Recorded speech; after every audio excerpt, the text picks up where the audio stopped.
औज़ुबिल्लाहि मिनश्शैतानिर्रजीम बिस्मिल्लाहिर्रहमानिर्रहीम। मुअज़्ज़ज़ नाज़रीन अस्सलामु अलैकुम वरहमतुल्लाहि वबरकातुहू।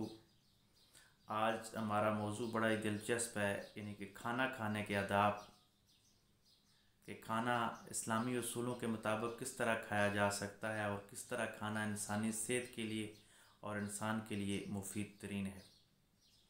हुज़ूर नबी करीम सल्लल्लाहु अलैहि वसल्लम जो दीन मतीन लेके आए, ये आखिरी ज़ाब्ता है, याद है, फ़ाइनल वर्जन है जो इंसानों के लिए आया है।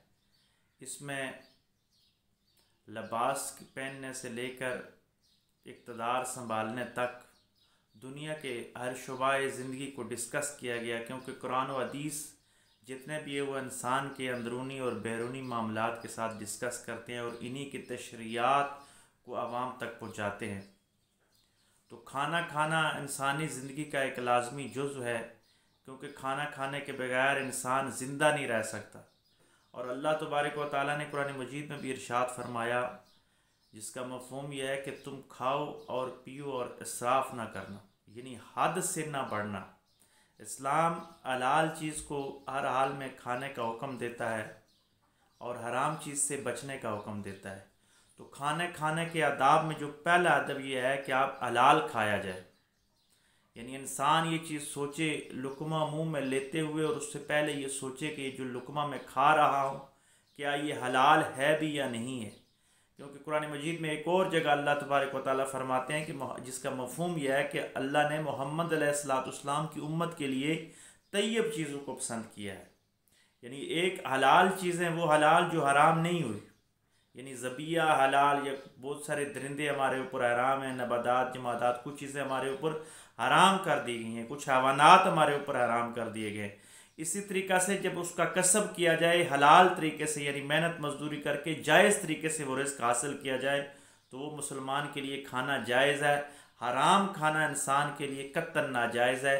खाना खाने का पहला जो अदब है कि खाना आपका हलाल का होना चाहिए। अगर हराम का लुक़मा मुँह में चला गया तो 70 दिन तक बाज़ हदीसों की तशरीहात में आता है कि इंसान की दुआ कबूल नहीं होती, इंसान की इबादत कबूल नहीं होती। तो अल्लाह का कुर्ब हासिल करने का जो पहला ज़रिया है वो ये है कि लुक़मा हलाल खाया जाए। दूसरा जो खाना खाने का अदब है, सूफिया इकराम ने बताया और बड़ा गहरा अदब है, ये बातनी ज़िंदगी में बड़ा असर मरतब करता है कि जो खाना पकाने वाला हो वो पाक साफ़ हो और बावुज़ू हो। खाना पकाने वाला जितना पाक साफ़ होगा ज़ाहिरी तौर पे और बातनी तौर पे, इतना खाने में नूर और हलावत आएगी और वो लुक़मा जिसके पेट में अंदर जाता जाएगा उसके जिस्म में, उसकी रूह में एक रूहानियत पैदा कर देगा, उसकी ज़िंदगी नूर अला नूर कर देगा। आपने अपने बुज़ुर्गों से सुना होगा, हमारी जो पिछली पुश्त है वो बताती है और आप सब ने सुना होगा कि पुरानी जो हमारी माएँ थी, नानियाँ, दादियाँ, वो चक्की पीसते हुए भी ला इलाहा इल्लल्लाह का विर्द किया करते थे। वो अगर आटा गूंद के खाना पका रही हैं तो उस वक्त भी बिस्मिल्लाहिर्रहमानिर्रहीम और ला इलाहा इल्लल्लाह का विर्द होता था। तो जब ऐसे औराद व वज़ाइफ करके खाना पकाया जाता था तो खाना पकने के बाद जो औलाद तैयार होती थी, वो खाना खाने के बाद औलाद की परवरिश होती थी, तो फिर ख्वाजा मोइनुद्दीन चिश्ती पैदा होते थे, फिर बुख्तियार काकी पैदा होते थे, फिर इसी हिंदुस्तान के माशरे में मुजद्दिद अल-फ़सानी रहमतुल्लाह अलैह तशरीफ़ लाते थे।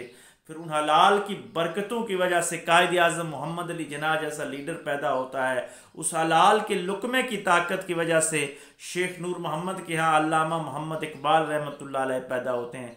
तो हलाल लुक़मा जिन लोगों ने भी खिलाया उनकी औलादों को अल्लाह ने दीन में भी और दुनिया में भी तरक्कियाँ अता फरमाई। तो खाना खाने का जो इब्तदाई आदाब में से है वो ये है कि हलाल पकाया जाए और हलाल खिलाया जाए, और ज़िक्र करते हुए जो खाना पकाया जाए वो बेहतरीन होता है। फिर खाना खाने का अगला अदब यह है कि खाना दाएं हाथ के साथ खाया जाए और बिस्मिल्लाहिर्रहमानिर्रहीम पढ़ के खाया जाए, यानी अल्लाह तबारक व तआला का नाम लेके उसको रहमान और रहीम याद करके फिर खाया जाए। और दाएं हाथ के साथ खाना हमारे नबी करीम सल्लल्लाहु अलैहि वसल्लम की सुन्नत है। इब्राहीम अलैहिस्सलाम का एक बड़ा ही खूबसूरत वाक़या याद आ गया हज़रत इब्राहीम अलैहिस्सलाम का ये मामूल मुबारक था कि आप खाना कभी भी मेहमान के बगैर नहीं खाया करते थे। जब भी खाना बैठते तो ये देखा करते थे कि कोई मेहमान होता तो उसको साथ बैठाते। एक दफ़ा एक गैर मुस्लिम मेहमान आ गया जो तौहीद और रसालत पे यकीन नहीं रखता था, तो इब्राहीम अलैहिस्सलाम ने उसको कहा कि पढ़ो बिस्मिल्लाहिर्रहमानिर्रहीम पढ़ के खाओ। तो उसने कहा कि मैं रहमान और रहीम को नहीं मानता, मैं बिस्मिल्लाह नहीं पढ़ सकता। तो इब्राहीम अलैहिस्सलाम को जलाल आ गया, आपने उसको कब्रिस्तान उसको अपने दस्तरखान से उठा दिया। तो अल्लाह तबारक व तआला से वही आई की तरफ से कि इब्राहीम ये रहमान और रहीम मुझे नहीं मान रहा, लेकिन इसकी इतनी उम्र हो गई, मैं तो इसको रोज़ खाना खिलाता हूँ और पानी पिलाता हूँ, आज तुम्हारे पास आ गया तो तुमने इसको खाना क्यों नहीं खिलाया। तो मालूम ये होता कि अम्बिया को अल्लाह ने ये तालीम दी और अम्बिया अलैहिस्सलाम की ज़िंदगी हमें मालूम हुई कि खाना खिलाते हुए लोगों से उनका मज़हब नहीं पूछा जाता। खाना खाने की जिसकी हाजत हो, अगर कोई गैर मुस्लिम आ जाता है, इंसान आ जाता है, हत्ता कि हयवानात को भी अपने दस्तरखान में शामिल करना चाहिए। आपके दस्तरखान का बचा हुआ खाना परिंदे खाएं, जानवर खाएं, तो आपके रिस्क में अल्लाह तबारक व तआला बरकतें अता फरमाएगा। और मेहमान आ जाए तो ये अल्लाह की रहमत होती है। हर मज़ाहिब जितने भी इलामी और गैर इलामी मज़ाहिब हैं, तकरीबन उन सब में इस बात पे इत्तफाक है कि मेहमान के आने से अल्लाह तबारक व तआला उस घर में बरकतें अता फरमाता है। तो खाना खाने के आदाब में से ये अदब भी है कि कोशिश की जाए कि मेहमान को उस खाने में शामिल किया जाए। फिर खाना खाने के आदाब में से एक ये अदब भी है कि अगर आपके साथ बेटी बैठी हुई है और बेटा बैठा हुआ है तो पहले जो चीज़ दें, जो लुकमा दें, वो अपनी बेटी को पेश करें। ये सुन्नत तरीका है और फिर बेटे की तरफ आए। इसी तरह जब तकसीम करें तो अगर दाएं तरफ कोई बैठा हुआ है आपके दाएं तरफ, तो उधर से शुरू करें। बाएं तरफ से आपने तकसीम करने का अमल शुरू नहीं करना। बेशक बाएं तरफ कोई अहम शख्सियत है, दाएं तरफ कोई गैर अहम है, लेकिन आपने दाएं तरफ से ही शुरू करना है। ये खाना खाने के आदाब में से है और सुन्नतों में से। फिर खाना अगर ज़मीन पे बैठ के खाया जाए, दस्तरखान बछा के खाया जाए, तो ये आला तरीका है, क्योंकि अम्बिया अलैहिस्सलाम की सुन्नत है। हमारे नबी अलैहिस्सलाम ज़मीन पे बैठ के खाना खाया करते थे और ज़मीन के ऊपर ही सो जाया करते थे। फिर खाना खाते हुए इबादत समझ के चुप होना, ये यहूदियों और मजूसियों का तरीका है। खाना खाते हुए आप अच्छी अच्छी बातें कर सकते हैं। खाना खाते हुए फोहश कलामी करना, इंतहाई बुरी बातें करना, ये खाने के अंदर बरकत ख़त्म कर देता है और आपकी बातनीयत को तबाह कर देता है। इसी तरह आजकल के माशरे में खाना खाते हुए एक बहुत बड़ी बेअदबी हो रही है कि बज़ाहिर हम खाना खा रहे हैं, लेकिन सामने टीवी में हमने खबरें लगाई हुई हैं, कोई ड्रामा चल रहा है, अर्तगल की सीरीज़ आ रही है, कोई और प्रोग्राम हो रहा है। तो ये खाना खाने के आदाब की भी खिलाफ वर्जी है और माहिरीन नफ्सियात के मुताबिक खाना आपके जिस्म के अंदर उस तरह जाके हज़म भी नहीं होता और आपको तकलीफ़ देता है। आप टीवी बंद कर लें, उस वक्त तवज्जो और अटेंशन खाने की तरफ होनी चाहिए, क्योंकि खाना भी आपके साथ कलाम करता है। जितना चाहत के साथ, लज्जत के साथ, जितनी मोहब्बत के साथ कोई खाना पेश करेगा और आप उस मोहब्बत और इत्माम के साथ खाना खाएंगे, तो वो आपकी बॉडी पे, आपकी जिस्म पे, आपकी रूहानियत पे बेहतर असरात मुरत्तब करेगा। फिर खाना खाते हुए इस चीज़ का ख्याल करना चाहिए कि अम्बिया अलैहिस्सलाम की सुन्नतों में से है कि वो कम खाया करते थे। यानी हुज़ूर अलैहिस्सलाम की हदीस का मफ़हूम है कि जब आप खाना खा रहे हो तो अभी एक लुक़मे की भूख रह गई हो तो फिर आप खाना छोड़ दें। जिस्म को तकसीम कर लें कि कितना हिस्सा हमने पानी देना है, कितना खुराक देनी है, और थोड़ी सी भूख रहते हुए अगर आप खाना छोड़ देंगे तो बहुत सारी बीमारियों का ये इलाज है। तिब्ब नबवी सल्लल्लाहु अलैहि वसल्लम के मुताबिक हुज़ूर अलैहिस्सलाम के दौर में मदीना शरीफ में कोई हकीम आया, किसी बादशाह ने तोहफे के तौर पे भेजा कि सहाबा इकराम का इलाज मालजा करेगा, लेकिन वो तवील अरसे तक रहा, लेकिन उसको सहाबा इकराम में कोई बीमारी नहीं पाएगी। तो उसने हुज़ूर अलैहिस्सलाम से रुखसत की इजाज़त चाहिए कि यहाँ तो कोई बीमार ही नहीं होता। तो आका अलैहिस्सलाम ने तबस्सुम फरमाया और फरमाया कि यहाँ के लोग जब खाना में अभी एक नवाले की भूख रहती होती है तो वो खाना छोड़ देते हैं, इसलिए ये लोग कम बीमार होते हैं।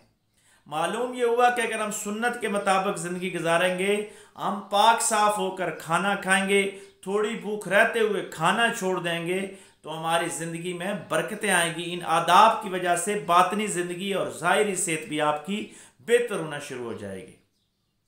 फिर खाना खाने के आदाब में से है कि जब खाने का इख्तिताम हो तो कोशिश करें कि बर्तन आपका साफ़ होना चाहिए। यानी इतना ही खाना लें जितना आप खा सकें। बार बार आप खाना डालते जाएं लेकिन थोड़ा थोड़ा डालें। एक दफ़ा ही बर्तन में उंडेल लेना ये आदाब की खिलाफ वर्जी है, अच्छी बात नहीं है। फिर उसमें से अगर कोई खाना बच जाता है तो हम शैतान के लिए छोड़ते हैं, खाने का ज़िया होता है। और हमारे नबी करीम सल्लल्लाहु अलैहि वसल्लम की तालीमात के मुताबिक हमें, अगर हम दरिया के किनारे बैठे हुए वज़ू कर रहे हैं तो फिर भी हमें हुक्म है कि पानी ज़ाया ना करो, यानी रिज़्क़ की किसी सूरत भी ज़ाया नहीं करना। पानी भी इतना ही गिलास में डालें जितना आप पी सकें, उसको छोड़ना नहीं चाहिए। खाना भी इतना ही डालें जितना आप खा सकते हैं, उसको छोड़ना नहीं चाहिए। खाना छोड़ना ये आदाब की खिलाफ वर्जियों में से खिलाफ वर्जी है। फिर जब खाने का इख्तिताम हो तो दूसरों का भी ख्याल रखना चाहिए। अगर आपको कम भूख लगी हुई है, आपकी पसंद का खाना नहीं लेकिन दस्तरखान बचा हुआ है, तो आप हाथ उनके साथ आहिस्ता आहिस्ता चलाए रखें ताकि दूसरे बंदे को एहसास कमतरी ना हो, उसकी भूख रह ना जाए। सहाबा इकराम की ज़िंदगियों में से हमें यह हासिल होता है कि ख़ास तौर पर जब उनके घर मेहमान आता, खाना कम होता तो वो चिराग बुझा देते किसी बहाने से, उसको ठीक करने के बहाने से, और अंधेरे में खाना रख दें ताकि वो भी खाता रहे और आप हाथ हिलाते जाते ताकि उसको एहसास कमतरी मुब्तला ना हो। बिलखुसूस जब आपके यहाँ मेहमान आए तो उसके तकरीम में उसके साथ बैठ के खाना खाना चाहिए। उसके साथ बैठ के जब आप खाना खाएंगे तो उसकी इज़्ज़त नफ्स बढ़ेगी और वो आपको दुआएं देगा। इसी तरह खाना खाने के और खाना पेश करने के आदाब में से हमारी पुरानी मशरिकी रवायत थी कि खाना खाने से पहले बाकायदा लोगों को हाथ धुलाए जाते थे एक एहतमाम के साथ। आजकल जदीद हमारा लिविंग स्टैंडर्ड हो गया है तो उसमें खाने से पहले हाथ धुलाने का वो सिस्टम नहीं है, लेकिन वो पुरानी चाहत के साथ अगर हाथ धुला के उनको तौलिया पेश किया जाए तो मेहमान की तकरीम में भी इजाफा होता है और मेहमान को खुशी हासिल होती है। इसी तरह खाने के इख्तिताम पे उसके मेहमान के हाथ धुलाए जाएं।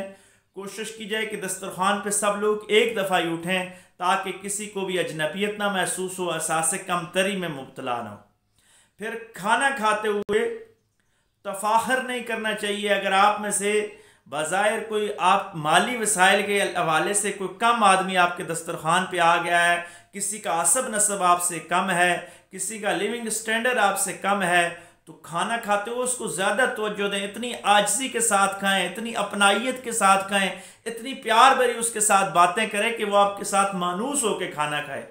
ऐसा नहीं है कि आप अमीर आदमी हैं तो आप अपनी उसमें स्टैंडर्ड में रहें, आप अपने एक ज़िंदगी में गुम रहे हैं और उसको खाना तो दे रहे हैं लेकिन आप उसको एक कंपनी नहीं दे रहे, उसको मोहब्बत नहीं दे रहे।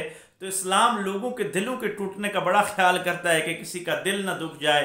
तो अगर आप अमीर हो तो आप गरीब को दस्तरखान में इस तरीके से शामिल करें कि गरीब की इज्जत नफ्स मजरू ना हो।